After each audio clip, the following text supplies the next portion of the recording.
All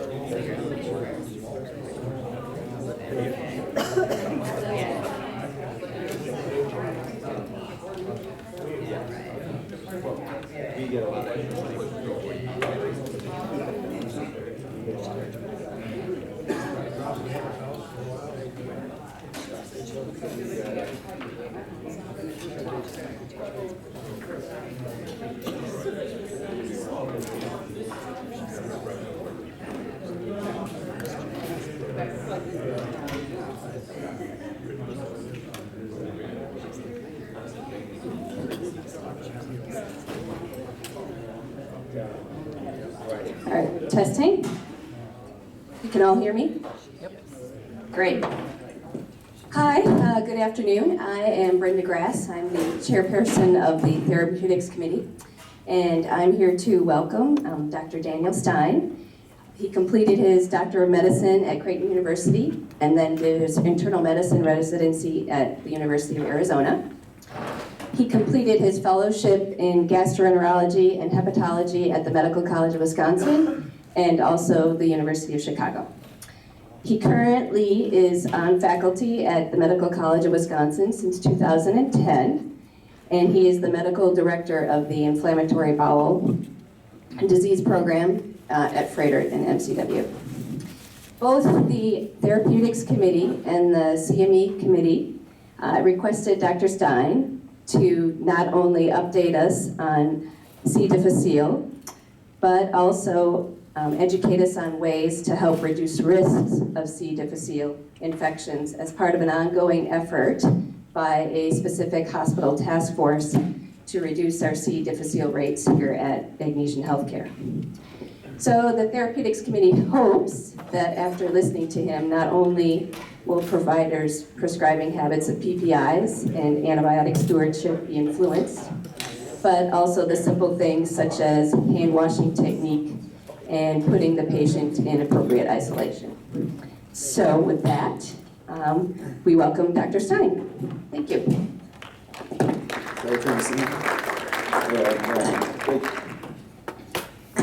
Thanks so much for having me here today.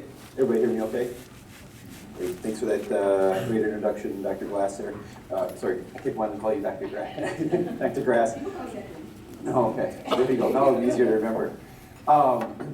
Thanks very much for that introduction. Thanks for having me here today. It's a great pleasure. We had a great conversation talking about some of the issues that you guys are experiencing here with C. diff and antibiotics and PPI prescriptions the other day. And talking about kind of the magnitude of the problem here at your institution. And I have no doubt that we probably share some of the same problems that you guys do. I wasn't able to delve quite as deeply into our data because I'm not on our antibiotic stewardship committee. You know, I have a gut feeling that we probably have many of the same problems, and I know seeing patients in follow-up in clinic from the inpatient side, I see a lot of them on perhaps antibiotics or even PPIs that perhaps it's not necessarily needed. My disclosures, I speak honorariums from the AbbVie and Takeda, neither of which really have any bearing on today's talk. Just a little bit of some shameless self-promotion, just to give you a little bit about my background. Our inflammatory bowel disease program that we run at Froedtert and Medical College. Last year we saw approximately 1,500 patients. We believe we're the leading IBD center here in southeastern Wisconsin in terms of volume of patients. You know, this focuses, of course, on ulcerative colitis and Crohn's disease, but also on patients with complicated pouchitis, microscopic colitis, and then C. diff infections. Have been essentially wrapped into inflammatory bowel disease practices across the country. We do run a fecal transplant program and have been doing so for the last couple of years. And our main focus in our stated goals is to focus really on the state-of-the-art care for our inflammatory bowel disease patients. Our center is growing. We've hired 2 new IBD-focused gastroenterologists, Dr. Patel and Dr. Ure. Dr. Ure was actually the inflammatory bowel disease fellow at the University of Chicago last year. He just graduated from an extra 4th year of training, focusing on inflammatory bowel disease. We're excited to have both of them. Dr. Patel has an interest in microscopic colitis in particular. In addition to that, our team is large. We have 3 PAs, 2 RNs, and then about a year ago, we were able to hire a dietitian for our practice. We also, as I was talking to earlier, we have 2 pharmacists that we've integrated into, one, our infusion clinic practice, as well as into our outpatient practice to help with the safety and management of meds. And we actually now have 4 colorectal surgeons on staff with extensive IBD, and we also work very closely with our pediatric colleagues, particularly over at Children's and elsewhere across the state. This is a picture. See this handsome guy right there? You recognize him? These are our PAs up front. This is Dr. This is Dr. Agarwal, who actually is actually leaving us to join us for the fellowship. We do put on a CME event every year. We just had it in March. We're going to have it again next March. So if any of you are interested about learning more about inflammatory bowel disease and earning free CME credit on a Saturday morning, please feel free to reach out and learn more about it. And we also recently instituted kind of a new patient coordinator positions, part of this to kind of act as kind of facilitators for new patients into our system and into our clinic, so they can help come down for either second opinions or to establish care with us. So C. diff here. Here's a picture of C. diff for you, and really kind of I'm going to talk about what the magnitude of the problem is, review a little bit about the pathogenesis and the etiology of how C. diff develops, what some of the risk factors are, a bit on how we prevent C. diff, as well as in how, what are strategies of treatment. And then talking about kind of some of the exciting things, even more exciting things in the world of C. diff in terms of, what about our refractory, our recurrent C. diff patients who, perhaps fecal transplant is a role, as well as, what do we do with our patients that are in a carrier state, something we're going to start looking at the medical college. So just the basics here. C. diff is a gram-positive spore-forming anaerobic bacteria. It's found typically being associated with antibiotics, particularly clindamycin is always the board question for you. But probably actually quinolones and cephalosporins are the most common, just because those are the antibiotics we use more frequently. Risk factors. So other than antibiotic use, age. The older you get, the higher your risk of developing C. diff colitis. Patients that are inpatient, the longer you're in the hospital, the higher your risk. Patients receiving chemotherapy. Our inflammatory bowel disease patients, both our ulcerative colitis and our Crohn's patients, are at higher risk for developing C. diff, even without antibiotics. Your HIV, particularly your AIDS patients, are at higher risk because of their immunosuppression. Infants are, within the first 6 to 12 months of their life, asymptomatic carriers of C. diff. So if you had a woman with a newborn at home with developing diarrhea, think about C. diff. Infants don't actually carry the receptors for the C. diff toxin, so they don't actually develop the colitis, but they can carry it. And newborn moms, they're changing diapers all the time. Patients on antacids, both PPIs and HRH2 antagonists, and then anybody who's a healthcare worker, of course, has probably gotten in contact with C. diff. Transmission is through the fecal oral route, and we won't go in depth in that since it's lunchtime. Exposure to symptoms usually takes about 2-3 days. Risk persists for weeks after the antibiotics, and particularly nowadays, more and more, we don't see antibiotic exposure.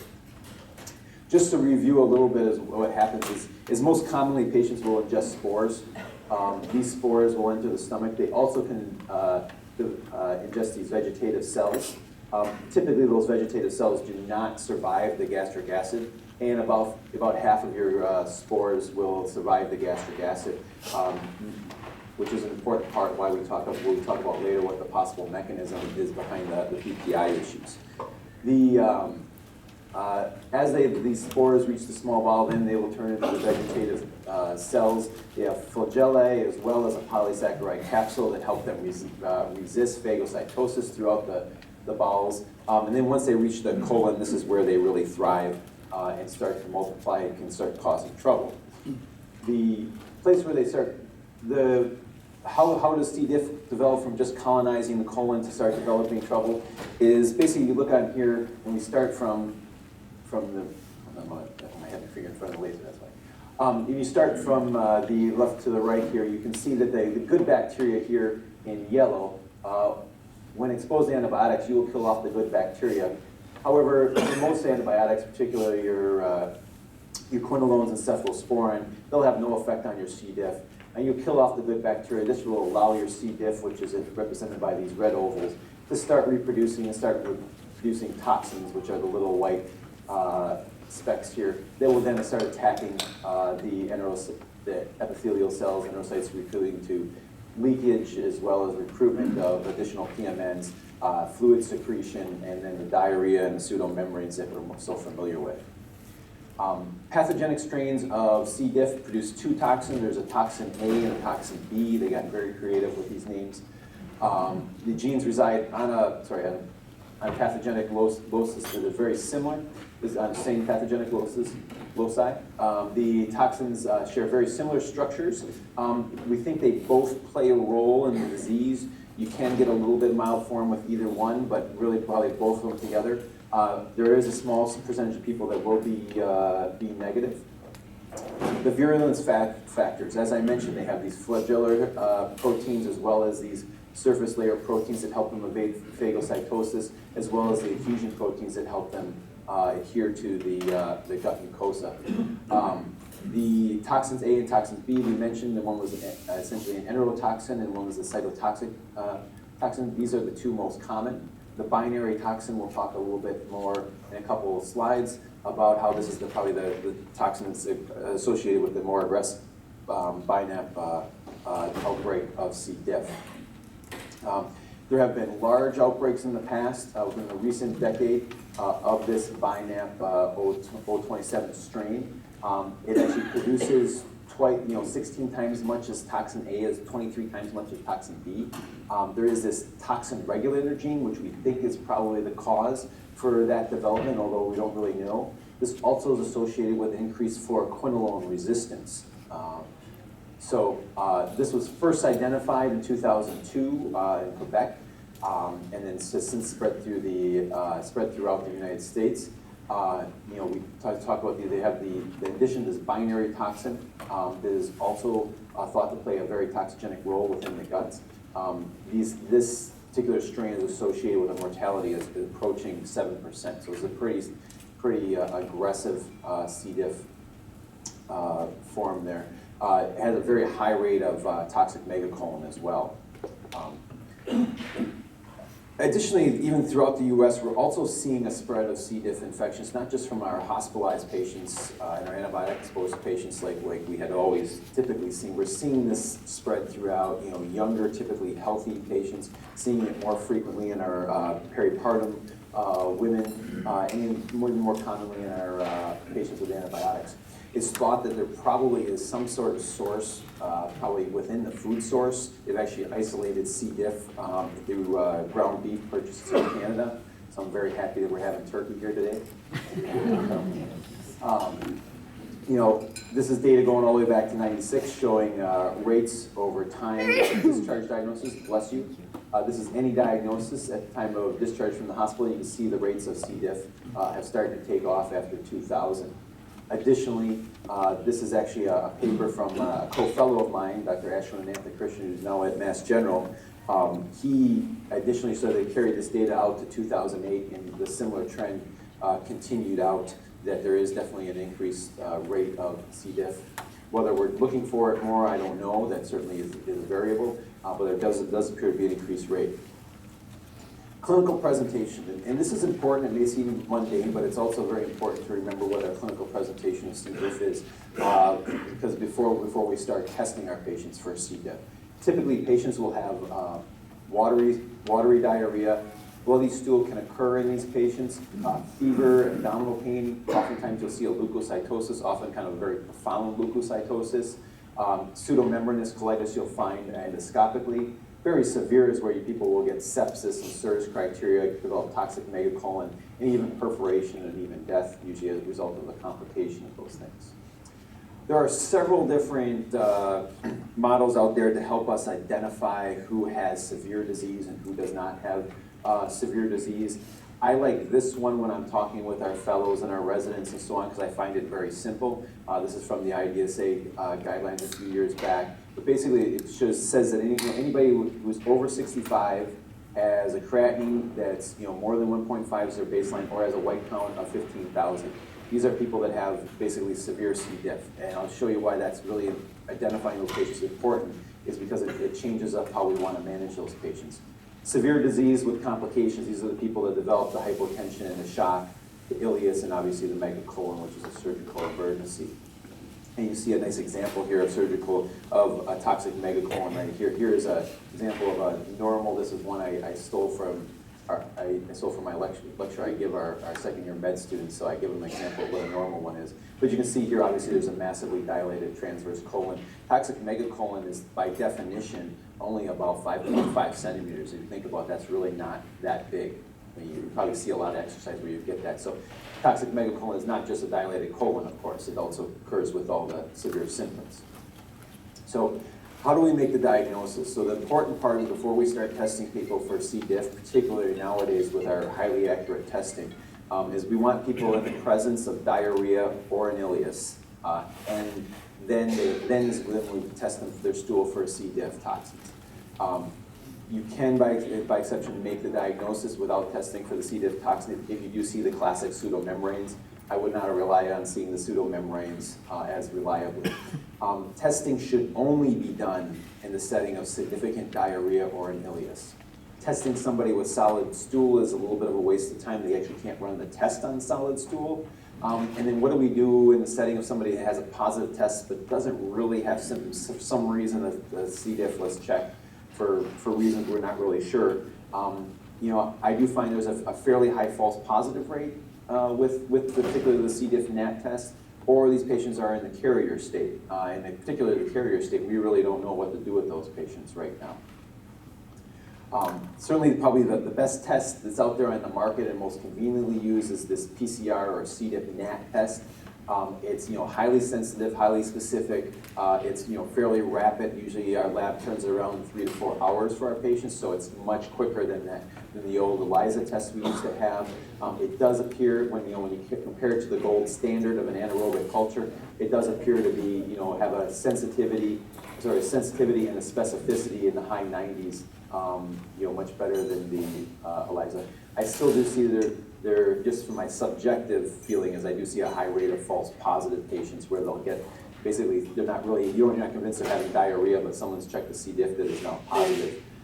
It can be falsely negative if the stools are left for too long. Some of the toxin will degrade at room temperature, so make sure that, fresh specimen. Just to give you a picture of pseudomembranous colitis, this is a fresh picture of a patient of mine who has obvious pseudomembranous colitis here too. That's pretty impressive. It very rarely looks like that though, especially in our immunosuppressed patients. Carrier state. So what about these patients who carry the carrier state? Basically these people are carrying C. diff in their colon, but they're not having symptoms. It's estimated there's about 2% of people that are just walking around without any sort of healthcare exposure, maybe carrier rates. And if you think about that, 2% of the general population is a large number. It's a big group of patients. I already mentioned the infants and the newborns. About 20% or so of inpatients, depending on which study you want to read. If you look at patients that are in the long-term care facilities or the LTACs, as we call them in our area, about 50% of those people are probably colonized with C. diff. Typically, they have a form of C. diff that's not producing toxin. Their gut flora, fortunately, is still in good balance. They're thought, though, these are probably patients that are at risk for developing C. diff if they're exposed to antibiotics.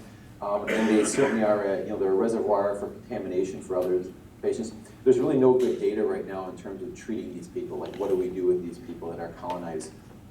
I'll talk a little bit more later about some of the approaches there. So prevention, I think probably prevention of C. diff transmission is probably the most important part right now. Recommendations, the number one recommendation with the best evidence behind it is using gloves. And second to that is the hand hygiene. I'm sure you're probably well aware that the alcohol-based rubs that are so convenient and so easy to use outside the room are not effective at killing off the spores. Some of the things that we do in our hospitals, the nurses will put like one of the surgical hair nets over the alcohol spores outside the room to make sure that nobody uses that, or they put a big sign up to make sure that nobody's using the alcohol wipes outside somebody who's in isolation. Isolation gowns are important, as well as an antibiotic stewardship program that I'll talk about in a little more detail on the slide here. First off, surveillance. Actually hospitals now are required to track their C. diff infections. You have to track it both as a healthcare facility associated, community onset, healthcare facility associated, as well as community onset. Additionally, this is going to be applied to some of the long-term acute care hospitals as well in 2015. So, early detection and isolation. This is probably the most important part. And the key here is that actually these patients need to be put in isolation at the moment that it's suspected. This was even more important back when we had slower testing, when we had the ELISA assays, it took much longer. The C. diff nat fortunately comes back a lot quicker. But if you think you're admitting somebody to the hospital and they're having diarrhea, you think they might have C. diff, that's the time to start treating them in isolation. Not to be, oh, they don't have a positive test yet. No, that's when you want to start treating them as if they're in isolation, because you're just spreading spores for those 4 or 5 hours before that test comes back positive. Additionally, obviously, we talked about providers washing hands. The patients and the patients' visitors, family and friends and so on also need to be educated. They need to be washing their hands coming and going. Because remember, the patients and visitors, where are they going? They're coming down here to the cafeteria, where everybody else is eating, and those eating with other family members from other patients, and that's just getting spread around. So the family members need to understand that hand washing is most important as well too, not just the gowns and the gloves and everything. Environmental cleansing. This is something that, these spores are pretty tenacious little buggers. They can live on dry surfaces for several months. They're very resistant to standard disinfections. A hypochlorite solution of 1 to 10,000 is really probably the most superior solution you want to use for disinfecting these.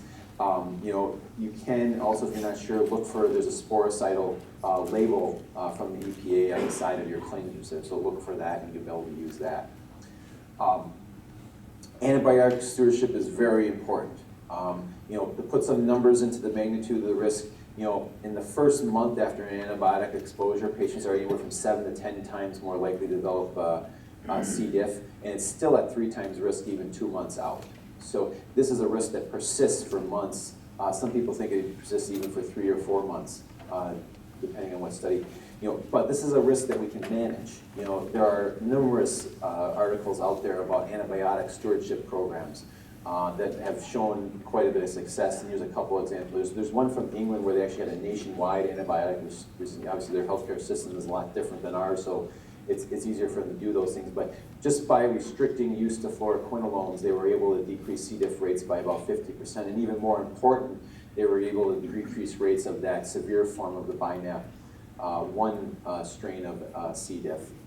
Very similarly, this was instituted during the Quebec outbreak that I mentioned earlier. They were able to decrease the risk of nosocomial C. diff infections by 50%. They targeted a wide variety of antibiotics here, cephalosporin, ciprofloxacin, and Clinda. I can imagine being a provider trying to treat somebody with pneumonia with a pretty limited right there. Gastric acid suppression. Both PPIs as well as the H2 receptor antagonists have been associated with increased risk of C. diff infections. FDA has put out a statement saying that after kind of their comprehensive review of the literature that the risk was in the for 1.5 to 2.5 risk of C. diff for those people not on PPIs. Obviously those hazard ratios are not that large, but they're definitely significant. They're not anything. We're dealing with something like C. diff that has a potential to even be fatal. I think it is important that we're doing everything we can to minimize that risk. There is some evidence out there that people on PPIs may have more severe C. diff, as well as that these patients are actually on increased risk for recurrence of C. diff. This is something that when somebody comes to me for like a fecal transplant, I actually try to see if we can get them off their antacid medications, because that may be one thing if they can't get the fecal transplant for whatever reason.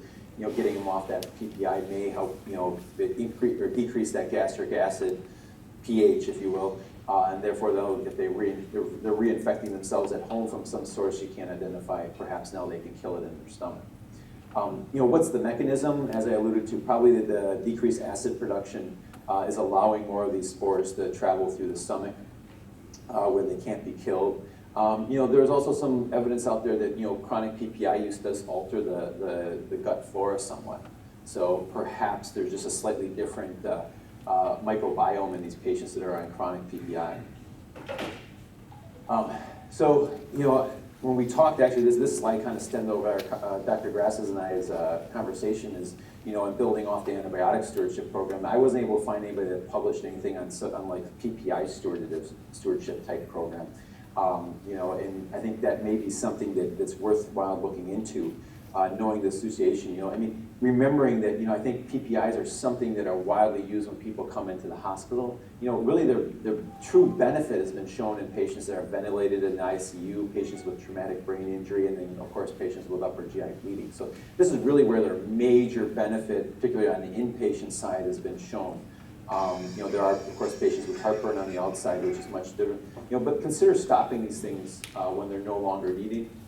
Reviewing this at the time of transfer and at the time of discharge, maybe some possible solutions. Other questions that still need to be answered in relation to PPI is, how long is, being on a PPI going to put you at risk? Does duration even matter? Does the dose of the PPI matter? Is lower dose or safer than higher dose? Those are some questions I think we still need to answer when it comes to this PPIs and C. diff. So, what about treatment? So mainstays of treatment are vancomycin and metronidazole. Really, pretty much in patients with kind of their first mild episode of C. diff, it's pretty much equivocal. For the most part, metronidazole is recognized as a first-line therapy for patients with mild ulcerative colitis, mild C. diff infection. Particular patients that are outpatient, I think metronidazole is a good first choice in that setting. However, if you see patients that are inpatient or do have some of those risk factors for more severe C. diff infection, you can see here that vancomycin is actually found to be a little bit superior to patients that metronidazole in patients with more severe disease. So that's why I pointed out that earlier, so that you probably want to choose somebody with vancomycin. And in my practice, anybody who's been exposed to the hospital, we'll start vancomycin as opposed to the metronidazole, just because we think we have a pretty high metronidazole resistance rate in our hospital. Some of the pluses and minuses in comparing them head to head. Technically, vancomycin is FDA approved for treating C. diff. Metronidazole is not. You get incredibly high colonic levels with oral vancomycin. Very little of it is absorbed. It is essentially unmeasurably high by most assays, and this is even on the 125 QID of vancomycin. Since almost none of it is absorbed, whereas metronidazole, a good portion of it gets absorbed, so it results in it coming back into the colon. Efficacy for mild is very good for both. Once again, superior vancomycin for more severe. They both do contribute towards the development of VRE, which is unfortunately only a small problem in our institution right now, but probably getting to be a bigger problem nationwide. Failure rate. This is, basically you put them on it, do they respond or do they not respond? The failure rate is slightly higher with metronidazole overall. Relapse rates is about the same. Basically with oral vancomycin, there really is very little in the way of side effects since it's essentially not absorbed. Whereas with metronidazole, we all are aware of the metallic taste and they can't drink alcohol and all that kind of stuff. Response, patients with vanco do tend to respond a little bit quicker, which is probably definitely another good reason to use these in patients with severe. But of course, the vancomycin is much more expensive. You can get the liquid form, which isn't quite as palatable to patients. But the vancomycin, unfortunately, is a good deal more expensive. So this is Albert, who took a shortcut through the hospital to find this a member of the antibiotic resistance. So recurrence. Recurrence C. diff kind of falls into two categories. There's the relapsers and then there's the reinfections. And just so that everybody's kind of on the same page, relapse is basically recurrence of symptoms after treatment, essentially caused by the same strain of C. diff that caused the first episode of C. diff. Usually this shows up within days to a week of that stopping the antibiotics for treating the C. diff. Reinfection, this is basically recurrence of symptoms after treatment due to a new strain of C. diff. So it's typically a completely different strain. Usually this happens months to even years down the road. Overall, probably relapse is a good deal more common than reinfection, where they look one study looked at 134 paired stool isolates from 102 patients with recurrent C. diffs. And these were 2 to 8 weeks apart, and about 88% of these were identical, and isolates obtained 8 weeks to 11 months apart were still 65% of those were identical. So even months apart, it seems that actually probably relapse is probably more common. Recurrence. The magnitude of the problem, depending on where you're at, anywhere from 10 to 35% will experience a recurrence of their symptoms. Probably the more of these risk factors that you have, the more likely you are to get a recurrence of your C. diff after stopping treatment. Obviously patients that need long-term antibiotics, are going to continue to have that alteration of their gut flora and have recurrent C. diff. Just like your risk for developing C. diff in the first place, of course, age with multiple comorbidities is also a risk factor. Continued antacid, we mentioned already. Worse initial disease severity, so people with more severe disease are more likely to have C. diff come back. Patients that are immunosuppressed, essentially, and this goes hand in hand with immunosuppression and inadequate antibody response. People that don't have recurrence of C. diff will have a nice IgG response to the C. diff toxins, and patients that don't develop those IgG responses to the toxins are more likely to develop it. And this is probably why we see it more commonly in our immunosuppressed patients and in my IBD population, notably.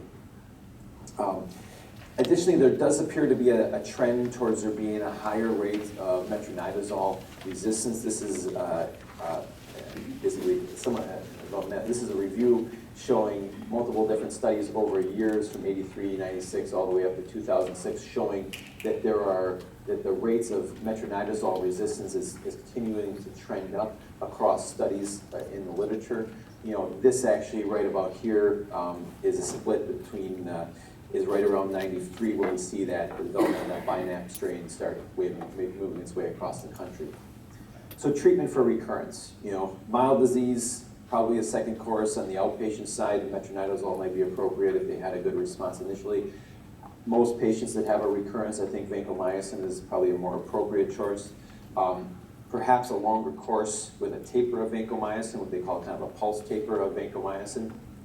People have reported anecdotal reports with limited evidence behind using rifaximin or Xifaxan. There is some small studies showing that Saccharomyces boulardii, which is flora store, is associated with a decreased recurrence rate. It's weak, but still, probably somewhat useful and certainly harmless. Fidaxomicin we'll talk about a little bit more, and then people have used things like oral IVIG, which is a little bit more out there. The data on fidaxomicin, this is really an alternative to vancomycin. It inhibits the RNA polymerase, is kind of a macrolide type antibiotic. It's a gram-positive anaerobes and aerobes, but it lacks activity against gram-negative bacteria. So that's a lot of the bacteria that are in your guts there and living in your colon. So it preserves a lot of the good bacteria, if you will, within the colon. Again, just like vancomycin, it's a very large molecule, so almost none of it gets absorbed. It gets highly concentrated within the colon. So for that reason, it's also very well tolerated. You don't see systemic side effects with this antibiotic.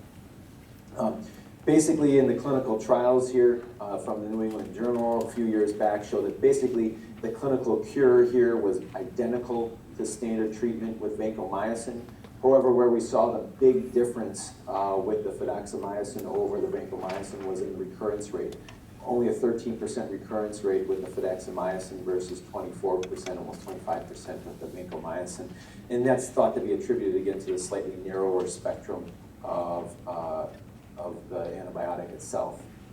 Additionally, there's a little bit of information, a little bit of data out there that perhaps your patients that can't come off antibiotics, perhaps your transplant patients on Bactrim or somebody's on a 6-week course antibiotics for a line infection, that fidaxomicin may be better in that situation for you, that they may have a lower recurrence rate, so that might be where you want to choose fidaxomicin over vancomycin as well.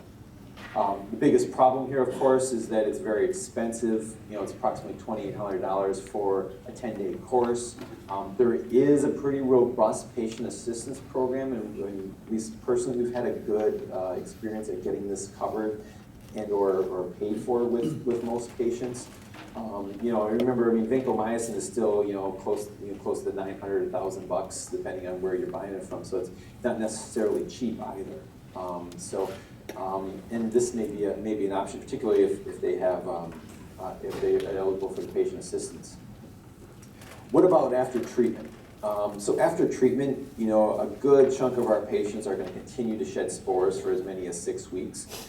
So there is no recommendation to test for a cure. There's no point in repeating testing after this to prove that the C. diff is gone. My personal opinion is actually the C. diff NAT test tends to go negative fairly quickly, which can be somewhat helpful in people that recur. There also is a high rate, and in the literature, this is the highest rate I can find in the literature, at about 35% of having kind of quote unquote like post-infectious IBS type symptoms following a C. diff.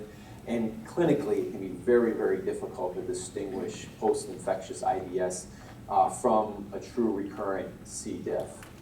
When I think about this in my clinic, I think about, basically my suggestion, if they're positive for the C. diff again with symptoms, but they're not responding to therapy, which is unusual. We see the response rate, for these antibiotics in 90+ percentile, right? Or if they're positive and then their labs are completely normal. I think that these are people that we probably should be doing a scope on to see if they actually do have colitis. It's hard to have C. diff colitis without having colitis. And if you don't see anything endoscopically, you're probably dealing more with a post-infectious IBS type issue that you'd manage a different way.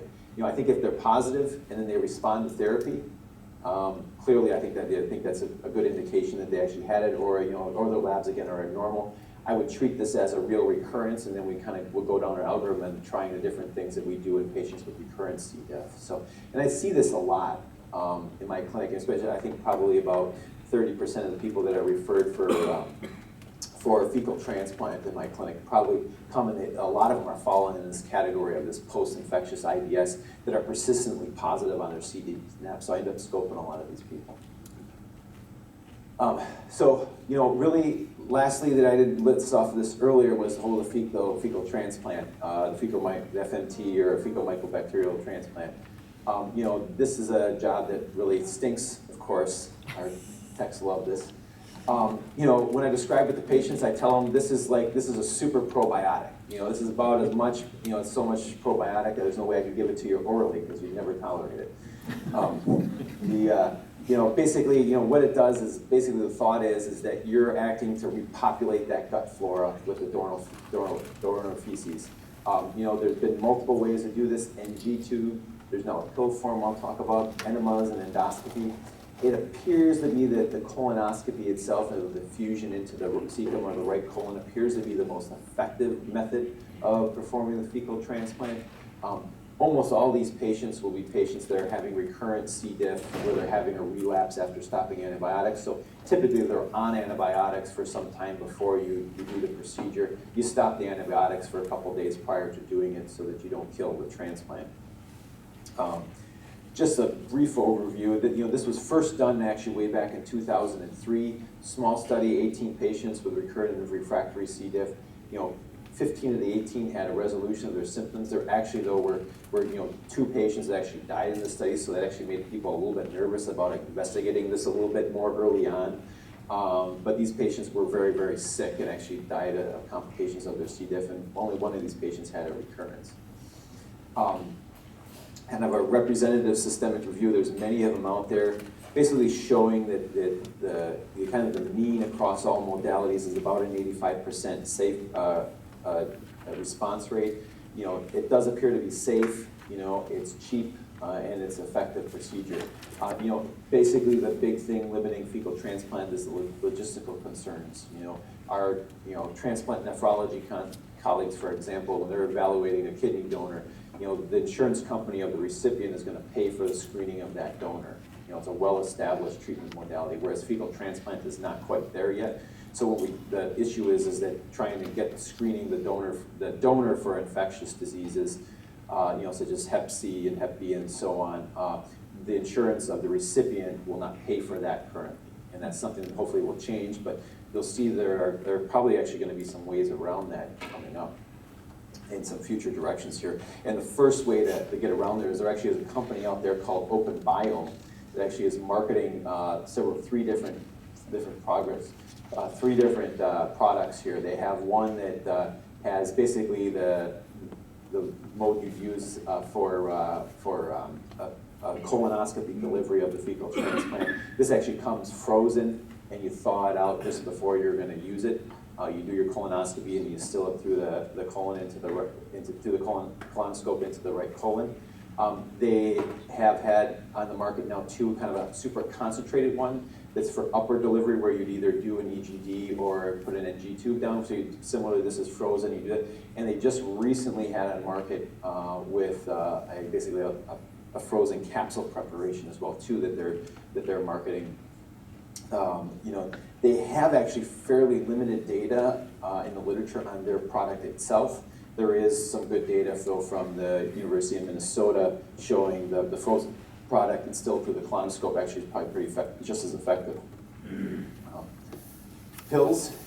This was a nice study that was published in JAMA just a couple years, or a year and a half ago or so, showing that these patients basically swallowed 30 frozen FMT capsules on 2 consecutive days. Their diarrhea resolved after treatment on 14 of 20 of them, and those 6 that they didn't respond were retreated, and 4 of the 6 of those actually were responded. So this was actually fairly impressive numbers showing that perhaps we don't need to be doing endoscopy in these patients. And we're actually partnering at our institution with a company that's doing something similar to this out of Waukesha, that way look at our patients with recurrent C. diff and treat them as such.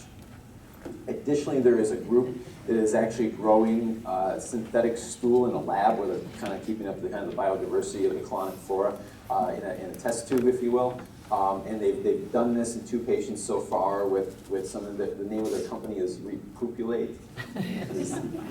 The jokes for this just never end, really. So this is also toot my own horn once again, is that we actually did, we had 2 patients so far that we've done a fecal transplant in patients that essentially had toxic megacolon. We were able to turn the donor around within 12 hours and actually successfully treated. Both these patients were at extremely high operative risk. They couldn't tolerate, they never would have tolerated a colectomy. The surgeons had estimated, the surgeons and the anesthesiologists had estimated their operative mortality at about 80 to 90% for both these gentlemen. So we were able to we did an enteroscopy and still half the transplant that way, and did just a flex sig. Scoping a toxic megacolon is something that you don't want to do. I'm sure most gastroenterologists would just love to do that. Carrier state. So, studies have not typically found an increased risk for C. diff infection in these patients per se. It might even be protective. People have actually experimented with certain non-toxin producing strains of C. diff and spores to kind of replace this. You'll see a lot of the data too, though, in terms of treating carriers. A lot of this is actually kind of dated. So when people just kind of assume that this issue is settled, I don't know that I necessarily believe that the issue is settled. There's an infectious disease specialist I'm working with now. We're just going to start setting up a meeting. She's actually following, with actually anaerobic C. diff cultures, all of our BMT patients right now. And what she's doing is following the patients that are colonized with C. diff and following them out through their bone marrow transplant process. And as you can imagine, the BMT patients are at high risk. These are patients that are going to be, immunosuppressed, neutropenic, and in the hospital for several weeks probably. So these people are high risk for C. diff infection. And she finds a 3-fold increased risk in C. diff infection in these patients that are colonized prior to transplant. So what our thoughts is, we actually want to try using FMT in these patients to decolonize those patients prior to their BMT transplant. So they get both a fecal transplant and a bone marrow transplant.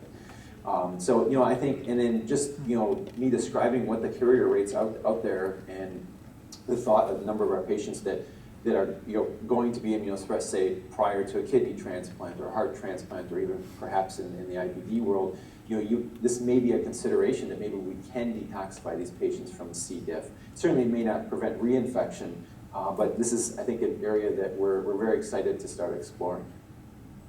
So, In summary, this is a nice slide that was published in JAMA, a nice review from JAMA that just again illustrates that all the mechanisms that go into this is that you typically have the healthy gut flora that gets disrupted by most typically by antibiotics, but also by a number of other things such as possibly PPIs and chemotherapy and so on. Ingestion of C. diff spores requires them to germinate into the vegetative cells throughout the small intestine and then colonize within the colon. And then when they associate with the risk factors of the antibiotics, the older age, the patients in the hospital, the C. diff becomes symptomatic, ultimately destroys the mucus and leads to pseudomembrane formation. When we have to come back to treatment and following treatment, what we need to see is this happen again. See that normal bacteria come back, and typically far too many of our patients are stuck in this cycle here where they're in the recurrent, where that good bacteria doesn't come back, and that's probably the biggest role where our fecal transplant is going to play. So in summary, C. diff is a growing problem. It can be somewhat difficult to diagnose accurately. Make sure you're matching up symptoms with your testing. I think it's very important to, again, recognize the severe patients, even the patients you think may, perhaps they passed the quote-unquote eyeball test, but if they think they meet those criteria, I think they're good patients to treat more aggressively with vancomycin first line. There are important, I think as important new antibiotics being developed. I think the fidaxomicin, as the price hopefully can come down, I think is one that should be positioned much earlier in our treatment algorithm. And then we got to keep looking at the different strategies to repopulate our colon after the C. diff so that we can have a good deal more success going forward. So thank you very much again for having me.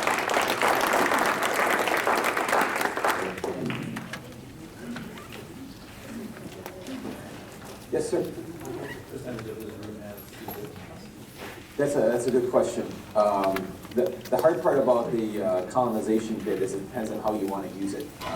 The colonization data I showed you from our EMT patients is that's actually with culture. So anaerobic culture, which is really the best thing you can do on somebody, particularly with solid stools.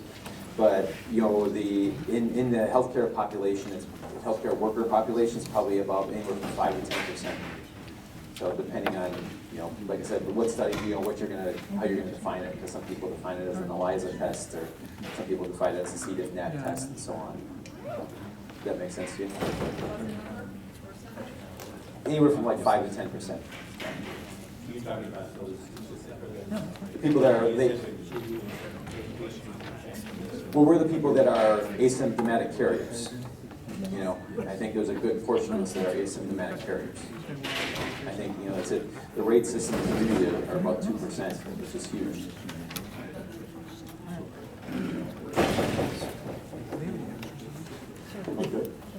Okay, no more questions. Thanks for having me.